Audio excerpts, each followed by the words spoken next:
Abateze amatwi mwese ndabaramukije. Kaze mu kiganiro ivyo nabageze vyose. Igihe Yesu yasezera abigishwa biwe yabahaye icagezo ngo bagende bahindura amahanga yose abigishwa, bababatize, baheze babigishe kwitondera ivyo yabageze vyose. Muri iki kiganiro mutegurirwa mukongera mugashikizwa na jewe Yohani niyo ndiko, biciye kuri radio Ivyizigiro no kuzindi mbuga zikoresha ubuhinga bwa none. Turigira hamwe kimwe mu byo Yesu agomba ko tumenya, hanyuma ngo tubigendere bitume dukomeza urugendo rwacu rwo gusa nawe buri munsi. Kaze mu kiganiro cy'uyu munsi. Yesu nahimbazwe. Reka dutangure dusenga Imana. Mana, turagushimiye kuko udukunda, turagushimiye kuri umwami wacu ibihe byose. Urakoze ko ugomba ko tugukurikira Yesu Kristo, kandi urakoze ko ugomba ko tukubaha, tukakubahisha ivyo dufise, tukakubahisha abo turi, tukakubahisha ubugingo bwacu bwose, hama tukakumvira iminsi yose. Urakoze udufashe muri iri jambo ryawe Mana. Umuntu wese ariko arumviriza umuhe kumvira no gushira mu ngiro ico umugombako. Ndagushimiye mu izina ryawe ryera Yesu Kristo. Amen. Inyigisho yacu y'uyu munsi iravuga ngo zana abandi kuri Yesu Kristo. Mu Bakolosayi igice ca mbere ku murongo wa 13 haravuga ngo yadukijije ububasha bw'umwiza, atwimurira mu bwami bw'umwana wiwe akunda. Ibi bitubwira ko umuntu wese atarakizwa aba ari mu mwijima, kandi uwo muntu aba akeneye kuvamwo akaza ku muco, ariho mu bwami bwa Yesu Kristo. Ikibazo gica kiza niki inye: mbega bazova muri uwo mwijima bigenze gute? Buri muntu wese yakijijwe. Yesu yaduhaye itegeko ryo guhindura amahanga abigishwa biwe. Ivyo turabisoma muri Matayo gice ca 28 duhereye ku murongo wa 18 kugeza ku murongo wa 20, aho Yesu yabwiye abigishwa biwe ati, narahawe ububasha bwose mu ijuru no mu isi, nuko nimugende muhindura amahanga yose abigishwa banje, mubabatize mu izina rya Data n'iry'Umwana n'irya Mpwemu Yera. Kandi aravuga ngo abazokwizera bose ngo muce mubigisha kwitondera ivyo nabageze vyose. Arico tuhaye twiga ko, arico duhaye tuvuga ko muri ibi biganiro vyacu. Ibi nivyo kwitonderwa cane. Yesu ntiyabwiye abigishwa biwe ngo nimwabishaka muze mubikore. Oya, yavuze ati nimugende. Yabahaye icagezo, yabahaye itegeko. Yewe uriko uranyumviriza rero, wewe umaze gukizwa, twe nawe dufise umwenda, dufise ideni tugendana. Mu Baroma igice ca mbere ku murongo wa 14 Pawulo aravuga amajambo ati, Abagiriki bo n'abanyamahanga badebagura, abanyabwenge bo n'ibipfu, ndi n'umwenda wabo. Ati, niteguye kubabwira ubutumwa bwiza namwe muri i Roma. Dufise rero ideni ryo kubwira ubutumwa bwiza buri muntu wese atarakizwa, buri muntu wese ataramenya Yesu, buri muntu wese akiri mu mwijima. Kuko ukiri mu bwami kwa Satani aba ari mu mwijima. Uwo muntu wese tugomba kumubwira ubutumwa bwiza, tutaravye ubwoko bwiwe, tutaravye ihanga avamwo, tutaravye uwariwe, bose kugira ngo bakizwe bahinduke. Nicagezwe rero dufise cyo kugenda kubwira abantu bose ivy'ubwami bw'Imana, ngo tubahamagarire kuza kwinjira mu bwami bwa Yesu Kristo. Wa muririmbyi yaravuze ngo ubonye Yesu amaze kugukiza ntiwigungane ivyo yagukoreye. Nuko rero Imana irafise uko yabipanze. Imana ntabwo yashimye gukoresha abamarayika. Imana yahisemwo gukoresha wewe na jewe. Bibiliya iratwereka neza ko abantu bari mu mwiza bakeneye Imana, bakeneye Yesu Kristo, bakeneye kuza ku muco, bakeneye kwambaza Yesu. Ariko Bibiliya igaca yerekana neza ko badashobora kwambaza uwo batarizera. Igakomeza iti, bokwizera bate uwo batarumva? Ikongera iti bokumva bate atawabasiguriye ivyiwe? Uwo murongo ugasozera uvuga uti bosigura ibya Yesu gute batatumwe? Ese ukuntu ibirenge bizanye ubutumwa bwiza ari vyiza ku misozi? Ni mu Baroma igice c'icumi kuva ku murongo wa 14 kugeza ku murongo wa 15. Kugira rero abantu bizere hategerezwa kugira uwuvuga ubutumwa bwiza, hategerezwa kubaho ivyo birenge vyiza bijanye ubutumwa bwiza. Ivyo birenge bigenda ku misozi bitwaye ubutumwa bwiza, uvuga ngo Yesu ni umwami, Yesu yarapfuye azira ibyaha by'abari mu isi bose kugira ngo asubize hamwe ivyaremwe byose n'umuremyi wavyo. Ubutumwa buvuga ngo uwo Yesu Kristo yarapfuye, arahambwa, ariko yarazutse, ni muzima, yaraduze mu ijuru kandi azogaruka. Hategerezwa kugira uwushinga intahe y'ivyo yabonye, intahe y'ivyamubayeko, intahe y'ivyo yikorejeko urutoke, intahe y'ingene yahinduwe n'ubutumwa bwiza, ingene Yesu yamukuye mu rupfu akamuzura akamuzana mu bugingo. Reka turabe uburorero bubiri. Akarorero ka mbere n'akarorero k'umusamariyakazi kw'iriba. Yesu Kristo yagiye yicara ahantu kw'iriba, abigishwa biwe bagenda kurondera ivyo kurya. Haza umugore w'umusamariyakazi.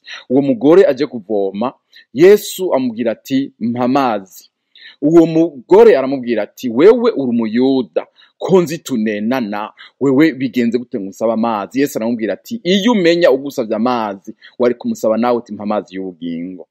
Mu majambo makeya Yesu Kristo abwira uwo mugore ivyiwe vyose. Uwo mugore aramubwira ati ubwo we nturi Mesiya.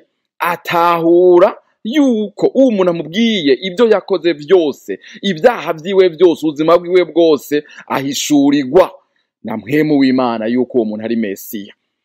Ntiyavyigumizamwo, aca arirukanga mu gisagara, aragenda ashwabadura abantu bose, arabazana ati nimuze murabe uwumbwiye ivyo nakoze vyose, ati ni Mesiya, ngo murabe namwe.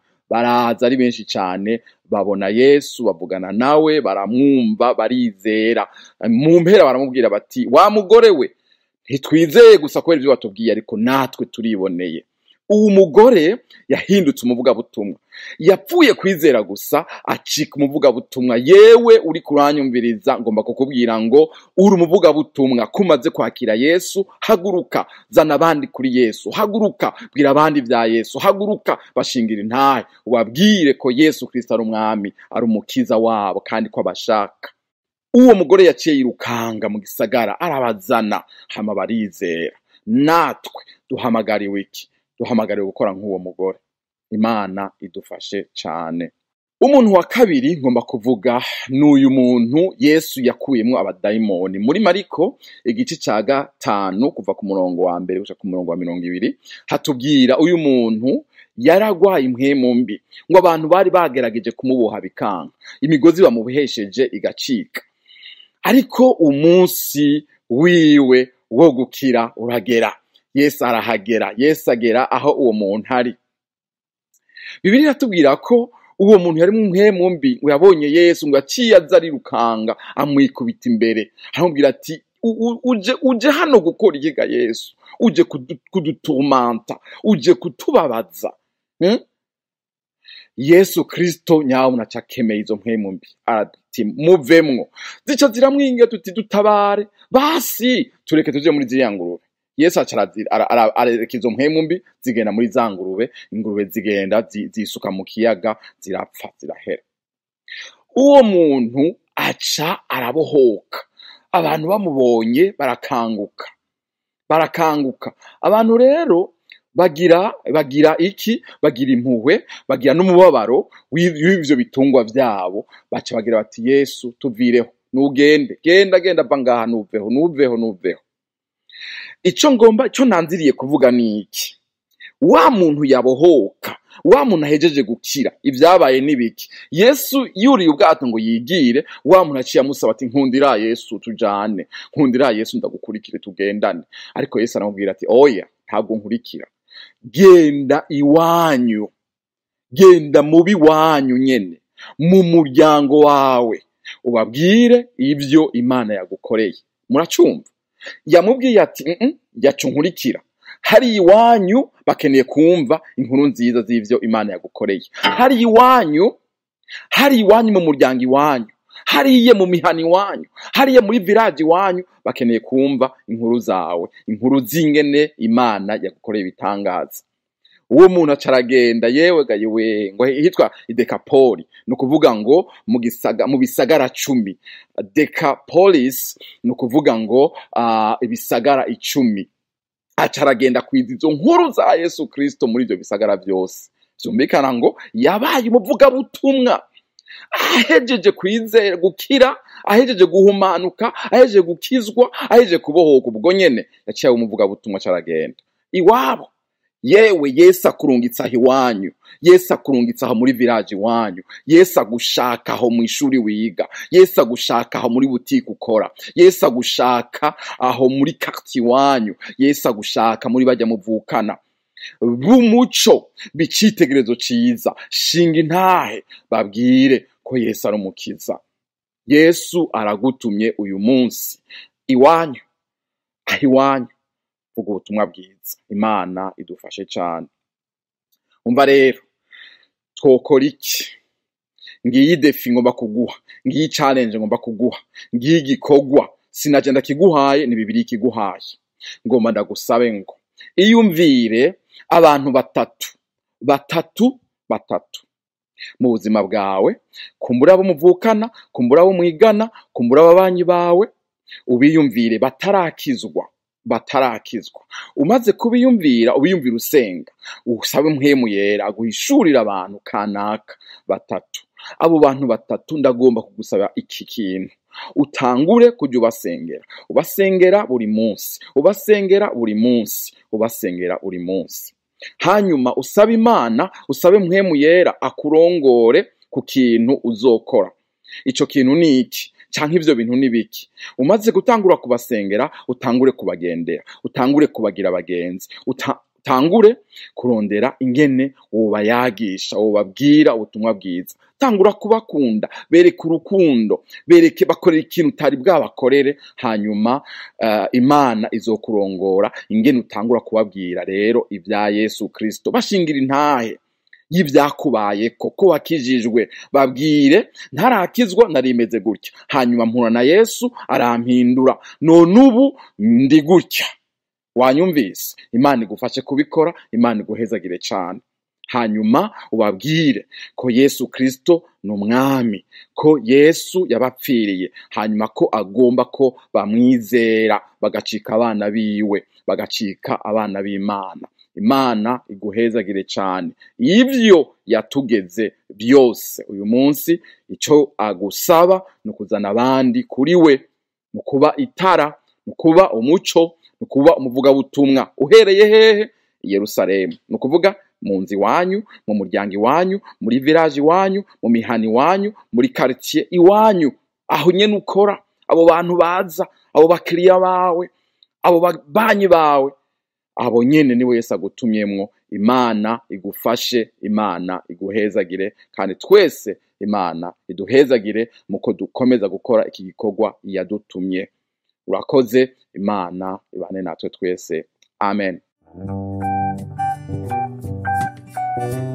Ndabashimiye mwebwe mwese mwateze amatwi ikiganiro ivyo nabageze byose. Twizeye ko mwafashijwe n'inyigisho y'ubu munsi. Tubifurije umugisha w'Imana mu banyu no mu byanyu. Naho ubutaha.